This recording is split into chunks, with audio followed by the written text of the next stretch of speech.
नमस्कार, जोहार। आप देख रहे हैं झारखंड स्वतंत्र खबर। हमारे साथ मधुबाला हैं जो आदिवासी महिला हैं, लेकिन मुखर होकर अपनी बातों को लगातार रखते रहते हैं, लेकिन गृहिणी है। लेकिन हम लोग आज बात करेंगे कि जो गैस का दाम बढ़ा है तो महिलाओं के ऊपर या जो किचन के ऊपर क्या प्रभाव डालेगा, उसी पर हम लोग बात करेंगे कि सिलेंडर के दाम महंगा होने से घर चलाने में कितना मुश्किल होगा या क्या। जी जोहार। जोहार सबको। ये गैस सिलेंडर का जो दाम बढ़ा है उसको कैसे देखते हैं? ये देखिए, हम लोग पे बहुत भारी दबाव पड़ रहा है, खास करके हम महिलाओं को, क्योंकि हम लोग महिलाओं को एक एक्स्ट्रा बर्डन इसको कह सकते हैं, क्योंकि पहले से ही सस्ता है गैस, ये कहा नहीं जा सकता है। ऊपर से ये जो इस पे जो वृद्धि हुई है वो वाकई में हम लोग अपने बजट को अभी हम लोग बैलेंस कर ही रहे हैं। उस बीच में ये एक्स्ट्रा बजट का जो ये आ गया तो वो काफ़ी हम लोग के लिए बहुत दबावपूर्ण स्थिति से हम लोग झेल रहे हैं। और देखिए, अभी सरकार का जो स्कीम 2014 से के बाद जो चला है, उज्ज्वला योजना, आई थिंक अगर आप उज्ज्वला योजना का अगर सर्वे भी किया जाए ना, तो देखा जा रहा है कि जो पहले दाम बढ़ा है उसके बाद उज्ज्वला योजना का लाभ लेने वाली महिलाएं भी कितनों का घर में सिलेंडर और चूल्हा पड़ा है, किसी कोने में, किसी अलमीरा में, किसी किचन के सेफ ये में पड़ा हुआ है, वो यूजलेस हो चुका है। और उसके ऊपर जब अभी व्यवस्थापूर्ण जीवन हर किसी का है, हर कोई थोड़ा सा अपना समय बचाना चाहता है, थोड़ा समय निकाल के अपने बच्चों को समय देना चाहता है, उसमें से कुछ पैसे भी बचा के लोग एक्स्ट्रा अपने कामकाजी महिलाओं से लेकर सारा चीज़ के लिए एक्स्ट्रा जो थोड़ा बहुत ही मनी का सेविंग करते हैं, वो भी बहुत दिक्कतपूर्ण स्थिति है। क्योंकि देखिए, बच्चों, हर घर में कम से कम बच्चे हैं, दो से तीन बच्चे हैं मैक्सिमम। फीस, स्कूल की फ़ीस तो बढ़ ही रहे हैं, उसके अलावा अब बच्चों पर भी दबाव डाला जाता है। हम महिलाएं बच्चों पर भी यही दबाव डालते हैं कि हर चीज़ महंगा हो रहा है, गैस महंगा हो रहा है। हाँ। बच्चों को खाने पीने से लेकर उनको कुछ खाने का इच्छा भी हो ना, तो हम महिलाएं यही कहते हैं कि गैस का बचत करो, गैस महंगा हो रहा है। तो ये एक अपनी इच्छाओं को भी दबाना पड़ता है और बच्चों की इच्छाओं का भी गला हम लोग को घोटना पड़ता है। तो ये वाकई भी मतलब बहुत ही निंदनीय है कि आप उज्ज्वला योजना दे के फिर उसका दाम बढ़ाते हो, सब्सिडी के नाम पे दाम बढ़ा के ही सब्सिडी देवो या फिर नहीं भी देंगे।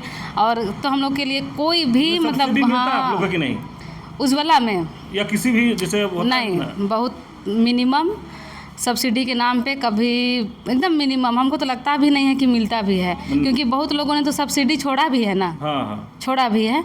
तो उस स्थिति में नहीं कहा जा सकता कि ये मतलब हम लोग के लिए बहुत ये है। महंगाई एक सरकार का बस एक बहाना है कि हम लोग योजना के नाम पे, किसी भी योजना के नाम पे हम अपना नाम कमाएं, उसके बाद फिर उसी ये पे पर्दे के पीछे महंगाई को बढ़ा दे। और जो हम जैसी महिलाएं, खास करके मध्यम वर्ग महिलाएं, निम्न वर्गीय परिवार से जो है, वो महिलाओं पे, सिर्फ महिलाओं पे ही नहीं, पुरुषों पे भी प्रभाव पड़ता है। क्योंकि घर के मुखिया तो एक तरह से पुरुष ही होते हैं, कामकाजी वो होते हैं, उन पे आर्थिक दबाव उन पे ज़्यादा होता है। उन्हीं के अनुरूप हम महिलाओं को चलना पड़ता है, खर्चे मिलजुल के चलाना पड़ता है। तो ये बहुत ही एक्स्ट्रा बर्डन है हम लोग के लिए। मोदी जी उज्ज्वला योजना का बात किए हैं तो बोले थे कि महिलाओं को इसलिए दिया जा रहा है उज्ज्वला योजना कि धुआं आँख में नहीं लगे, आँख नहीं खराब हो, तबीयत खराब नहीं हो, इस तमाम बात बोल कर उज्ज्वला योजना को लाएगा। तो उस पर आप क्या कहेंगे? देखिए, ये एक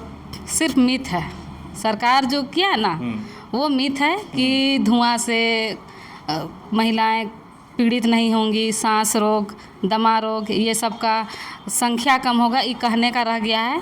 अभी जैसा स्थिति है, गैस के दाम बढ़ाए जा रहे हैं, बढ़ चुके हैं, तो आज के कामकाजी महिलाएं या फिर आम गृहिणी महिलाएं भी घूम फिर के कहाँ जाएंगी? वो लकड़ियाँ चुनेंगी। आजकल लकड़ियाँ भी, जंगल झाड़ी भी ख़त्म हो चुका है। गांव घरों में भी अब हर किसी का निजी संपत्ति हो गया है, तो जंगल झाड़ भी नहीं के बराबर है कि लोग पत्ते भी जला के कर ले। तो मुश्किल है, लेकिन फिर भी घूम फिर के लोग कहीं ना कहीं घास फूस को जलाएंगे, किसी तरह लकड़ी खोजेंगे, तो फिर घूम फिर के वही हम जैसे लोग तो धुआं ही खाएंगे, कैंसर, धुआं, दमा, हर तरह के रोग से हम पीड़ित होंगे ही। लेकिन मोदी जी की जो महंगाई की आप बात की है कि उज्ज्वला योजना में भी पहले सब्सिडी देते हैं, फिर दाम बढ़ाते हैं, फिर तो महंगाई का जो मार झेल रहे हैं, तो मोदी जी को क्या कहेंगे? मोदी जी को क्या, मोदी जी अगर इस चीज़ को समझते, मोदी जी अगर इस चीज़ को सुनते तो क्या ऐसा करते? नहीं करते। वो सरकार ही गूंगी बहरी है, चाहे सरकार किसी की भी हो, और ये महिलाओं को ठगने का काम सभी सरकारें करती हैं, कभी उज्ज्वला के नाम पे, कभी गोगो दीदी योजना के नाम पे। ये सारे महिलाओं का ब्रेन वॉश किया जाता है कि ये योजना का लाभ लो, ऐसा करो, हम सरकार तुम्हें खुश करेंगे, लेकिन ऐसा कुछ भी नहीं होता है। वो घूम फिर के इधर उधर से, कान इधर से पकड़िए या कान उधर से पकड़िए, पीसना हम मध्यम परिवार और निम्न परिवार के लोगों को ही है। चलिए, जो घरेलू गैस सिलेंडर भी जो महंगा हुआ है उसके लेकर के मधुबाला से बात हो रहा था कि जब गैस सिलेंडर का दाम बढ़ा तो क्या आप लोग को परेशानी हुआ, तो स्पष्ट कहा है कि जैसे ही दाम बढ़ा, महंगाई हुआ, तो बच्चों से लेकर के और घर के जो मालिक होते हैं या जो पुरुष होते हैं वहाँ तक प्रभावित होते हैं। और ऐसे तो किचन में लोग बोलते हैं कि महंगाई है तो गैस बचाओ। जिस तरह से सरकार के ऊपर कहे कि सरकार जो उज्ज्वला योजना दिया, सब्सिडी के नाम पर, महंगाई के नाम पर दाम बढ़ा के पैसा वसूलते हैं, सब्सिडी बोल रहे हैं कि आज तक तो नहीं मिला है। तो तमाम बात जब ये कर रहे हैं कि कहीं ना कहीं महिलाओं के ठगने का काम किया गया है। और जब जब चुनाव आता है तब दाम गैस को हो या पेट्रोल का दाम हो घटा देता है। जैसे अभी गैस का दाम भी बढ़ा तो पेट्रोल और डीजल का भी दाम बढ़ा है। तो कहीं ना कहीं लोग जो घरेलू महिलाएं हैं उससे त्रस्त हैं महंगाई से। और जो मधुबाला का बात सुने आप समझ गए कि किस तरह से घरेलू महिलाएं महंगाई से त्रस्त हैं। तो इस तरह खबर को देखने के लिए आप झारखंड स्वतंत्र खबर से जुड़े रहिए। जोहार, नमस्कार।